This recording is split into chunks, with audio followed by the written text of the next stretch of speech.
ഇന്ന് തന്നെ ഡൗൺലോഡ് ചെയ്യൂ. കാണൂ നിങ്ങളുടെ ഫേവറേറ്റ് ഷോസ്.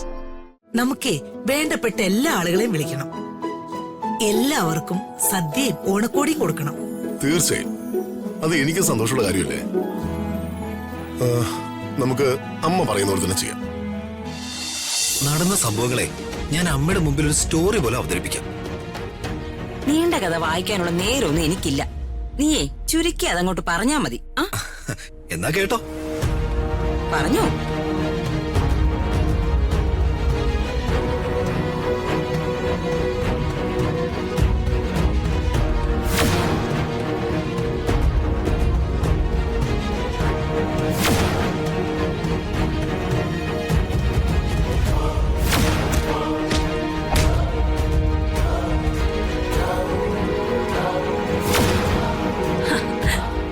അപ്പോ കൊച്ചു കാന്താരി അഭ്യാസങ്ങൾ തുടങ്ങിയല്ലേ? വലിയ കാന്താരിയും കൊച്ചു കാന്താരിയും ഒക്കെ കണക്കാമേ.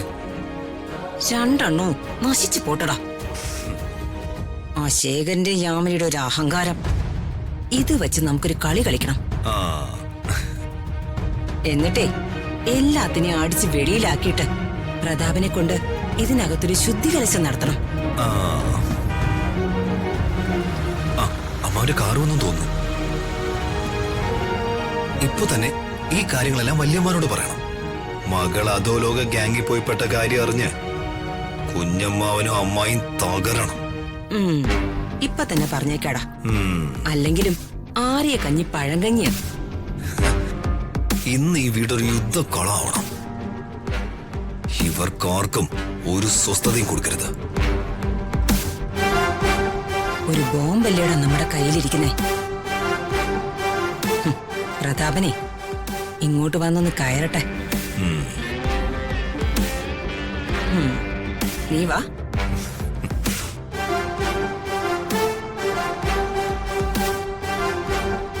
ഓണം കഴിഞ്ഞാ പിന്നെ എന്തൊരു സങ്കടാന്നറിയ എല്ലാവർക്കും. പിന്നെ അടുത്ത കൊല്ലത്തെ ഓണത്തിന് വേണ്ടിയുള്ള കാത്തിരിപ്പ.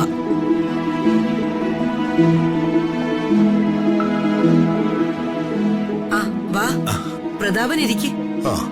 നിങ്ങളെല്ലാവരും ഇരിക്കേ. ഇരിക്കുമോളെ. എന്തായിരുന്നു ഇവിടെ? സംഗീത സദസ്സിലായിരുന്നോ? സംഗീത സദസ്സും സാഹിത്യ സദസ്സും ഒന്നല്ല. ഞങ്ങള് പഴയ കാലത്തെ ഓണത്തെ കുറിച്ച് പറയായിരുന്നു. ഇത്തവണത്തെ ഓണം എത്തിയല്ലോ. ഇപ്പൊ ഈ കുടുംബത്തിൽപ്പെട്ട എല്ലാരും ഉണ്ട്. ആ ബോംബ് ഇപ്പൊ പൊട്ടിക്കമ്മേ. ബോംബിടാൻ തന്നെയാടാ എന്റെയും തീരുമാനം. പക്ഷേ അത് തക്ക സമയത്തിടണം, എന്നാലേ പൊട്ടു. അല്ല, അപ്പോഴും വെക്കേഷൻ ആയോ? അവക്ക് സ്റ്റഡി ലീവാ. നേരത്തെ ഇങ്ങ് പോന്നു. അവളുടെ ഒരു സ്റ്റഡി ലീവ്. ഇപ്പൊ തന്നെ പറയാമേ. പറയാടാ. ഇത്തവണ മുറ്റത്ത് ഊഞ്ഞാല് കെട്ടില്ലേ ശരി? നാളെ തന്നെ കെട്ടിക്കാൻ ചേട്ടാ. രാജുവിനോട് പറഞ്ഞാൽ മതി, അവൻ കെട്ടിച്ചോളൂ. ശരി ചേട്ടാ. എന്തിനും ഏതിനും ഒരു രാജു. എനിക്കൊരു ഐഡിയ തോന്നുന്നുണ്ട് പ്രതാപ. എന്താ അമ്മേ? എന്റെയും പ്രതാപന്റെയും ബാല്യകാലത്തല്ലേ ശരിയായ ഓണം ഉണ്ടായിരുന്നത്? ഇക്കാലത്ത് ഓണം ആഘോഷിക്കപ്പെടുന്നുണ്ടെങ്കിലും അതിന് പഴയ രസമൊന്നുമില്ല. അമ്മ പറഞ്ഞിരുന്നത്? അതായത് കുട്ടികള് ശരിക്കുള്ള ഓണം ആഘോഷിച്ചിട്ടില്ല. അതുകൊണ്ട് അവർക്ക് വേണ്ടി നമുക്ക് ഗംഭീരമായിട്ടൊരു ഓണാഘോഷം നടത്തണം. അല്ല, എല്ലാ കൊല്ലവും ഇവിടെ ഓണാഘോഷം നടത്തുന്നുണ്ടല്ലോ.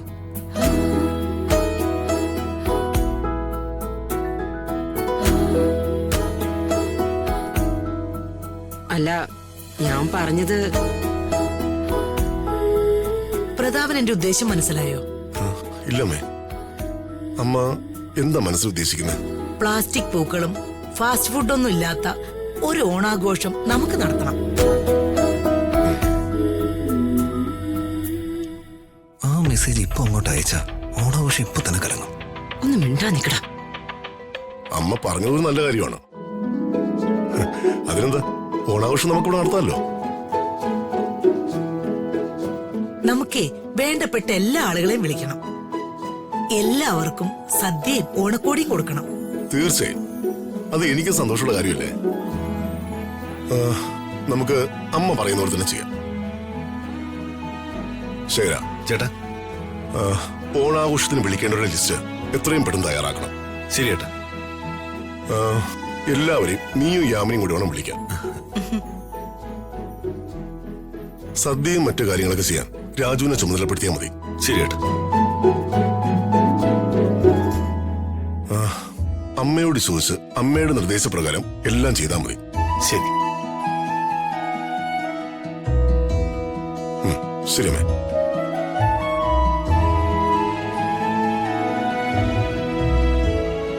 പ്രതാപ, എന്താ ചേച്ചി? അത് സിഎം വിളിക്കുന്നു. ഹലോ.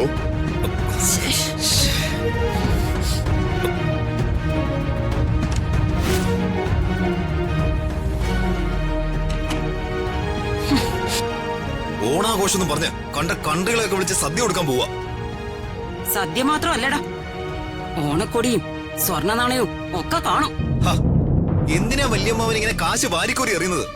നിന്റെ വല്യമ്മാവനും ചെറിയമ്മാവനും ഒക്കെ അങ്ങനെയാടാ.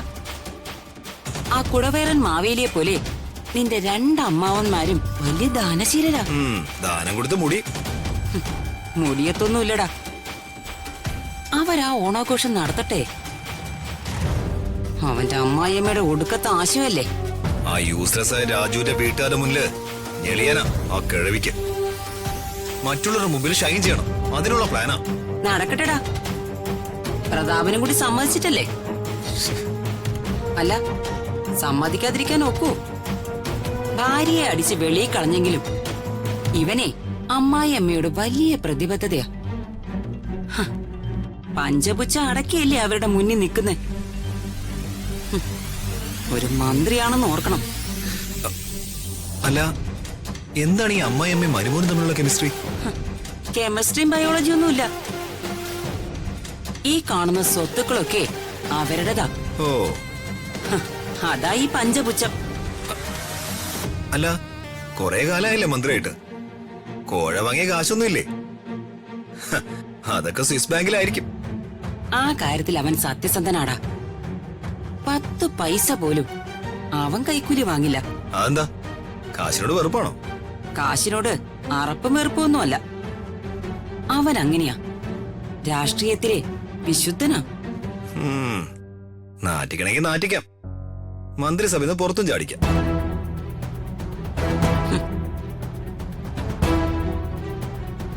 അതിനുള്ള സമയമായിട്ടില്ലടാ. ഇപ്പൊ നല്ലൊരു ടേംസിലാ ഞാനും അവനും തമ്മില്. ടേംസ് തെറ്റുന്നൊരു അവസരം വന്നാ മാത്രം മതി അത്തരം ചീഞ്ഞു നാറിയ പരിപാടികളൊക്കെ. ഈ ഓണാഘോഷം ഇവിടെ വെച്ച് നടക്കുമ്പോ എനിക്ക് വല്ലാത്ത ടെൻഷനാമേ.